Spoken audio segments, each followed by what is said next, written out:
नमस्कार दोस्तों, स्वागत है आपका ज्ञान विद अंकित में। आज हम आपको लेकर चलेंगे उस रहस्यमय सफर पर जिसे जानकर आपके रोंगटे खड़े हो जाएंगे। हम सब कलयुग में जी रहे हैं, लेकिन क्या आपने कभी सोचा है कि इस युग का अंत कैसा होगा? गरुड़ पुराण, कल्कि पुराण और भागवत पुराण, इन सब ग्रंथों में कलयुग के अंत का ऐसा वर्णन मिलता है जिसे सुनकर ही इंसान का दिल कांप उठे। ये कोई काल्पनिक कहानी नहीं, बल्कि भविष्य की वो सच्चाई है जिसे हमारे आर्षि मुनियों ने पहले से ही देख लिया था। तो आइए दोस्तों, आज हम कलयुग के अंत की उस रहस्यमयी यात्रा पर चलते हैं। वीडियो को अंत तक जरूर देखिएगा, क्योंकि ये ज्ञानवर्धक होने के साथ साथ आपको गहराई से सोचने पर मजबूर कर देगा। कलयुग की अवधि और शुरुआत हिंदू शास्त्रों में बताया गया है कि समय 4 युगों में बटा हुआ है: सत्ययुग, त्रेता युग, द्वापर युग और कलयुग। इन चारों युगों का एक चक्र पूरा होता है और फिर से सत्य युग की शुरुआत होती है। भागवत पुराण के अनुसार कलयुग की कुल आयु 4,32,000 वर्ष है। इसकी शुरुआत हुई महाभारत युद्ध के बाद, जब द्वापर युग का अंत हुआ। आज तक लगभग 5,000 वर्ष बीत चुके हैं, यानी अभी भी लगभग 4,27,000 वर्ष बाकी हैं। लेकिन दोस्तों, इसका मतलब ये नहीं कि अभी सब कुछ सामान्य है। शास्त्र कहते हैं कि जैसे जैसे समय बीतेगा, कलयुग के लक्षण और भी स्पष्ट और भयानक होते चले जाएंगे। धर्म, सत्य और दया जैसे गुण धीरे धीरे लुप्त हो जाएंगे और मानव जीवन अधर्म और स्वार्थ में डूबता चला जाएगा। महाभारत युद्ध समाप्त हो चुका था। धर्मराज युधिष्ठिर हस्तिनापुर के राजा बने, लेकिन उनके मन में गहरी चिंता उठती रही। आखिर आने वाले कलयुग में मानव समाज का स्वरूप क्या होगा? धर्म और सत्य का क्या हश्र होगा? एक दिन उन्होंने अपने भाइयों भीम, अर्जुन, नकुल और सहदेव से इस विषय पर चर्चा की। उन्होंने कहा, भाइयों, मेरी चिंता किसी शत्रु से नहीं है, मेरा भय है आने वाले कलयुग से। उस युग में धर्म की स्थिति क्या होगी? भीम ने तुरंत कहा, भैया, आपकी चिंता हमारे मन को भी विचलित कर रही है, कृपया हमें विस्तार से बताइए।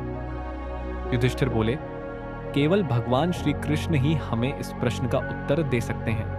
इसलिए पांडवों ने जब पांडव द्वारका पहुंचे तो भगवान श्री कृष्ण ने उनका स्वागत किया। युधिष्ठिर ने प्रणाम करते हुए कहा, हे माधव, द्वापर युग समाप्त हो रहा है और कलयुग का आगमन हो चुका है। कृपया बताइए कि आने वाले युग में मानव का स्वभाव कैसा होगा और अंत में क्या घटित होगा। श्री कृष्ण मुस्कुराए और बोले, धर्मराज, इसका उत्तर सीधे शब्दों में नहीं दिया जा सकता। इसके लिए तुम्हें और तुम्हारे भाइयों को कुछ अद्भुत अनुभव करने होंगे। तुम 5 अलग अलग दिशाओं में जाओगे। वहां जो दृश्य देखोगे वही कलयुग की सच्चाई के प्रतीक होंगे। जब लौट कर आओगे तब मैं तुम्हें उनका अर्थ समझाऊंगा।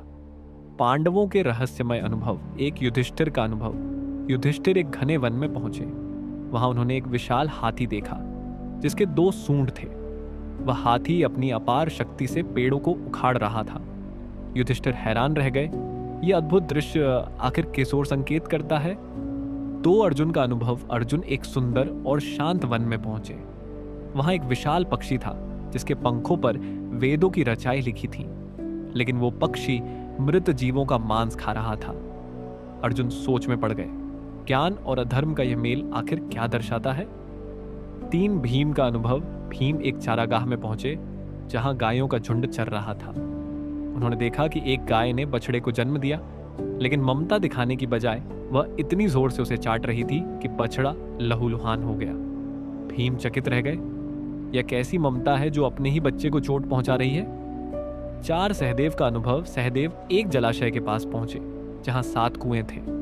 6 कुओं में पानी भरा था, लेकिन बीच का सबसे गहरा कुआं पूरी तरह सूखा था। उन्होंने सोचा, इतना गहरा कुआं सूखा क्यों है? यह किस ओर इशारा करता है? 5 नकुल का अनुभव। नकुल एक पर्वतीय क्षेत्र में पहुंचे।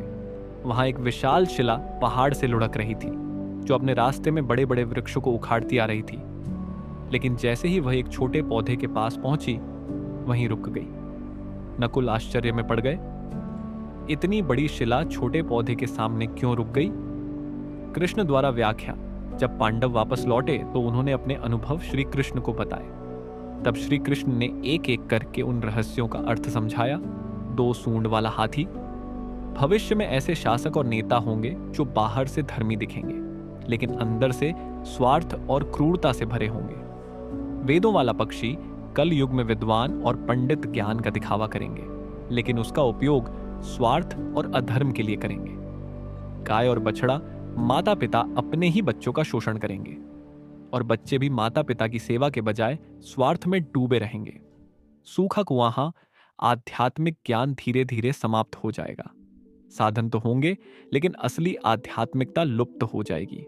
शिला और छोटा पौधा, बड़े बड़े साम्राज्य और ताकतवर लोग मिट जाएंगे, लेकिन सच्चे, मासूम और ईश्वर भक्त लोग परमात्मा की कृपा से सुरक्षित रहेंगे। फिर श्री कृष्ण ने कहा, कलयुग के अंतिम समय में अधर्म अपने चरम पर होगा। लोग लोभ, क्रोध और वासना में डूबे रहेंगे। भाई भाई का दुश्मन बनेगा। माता पिता की इज्जत नहीं रहेगी। धर्म, सत्य और करुणा का नाम लेना भी कठिन हो जाएगा।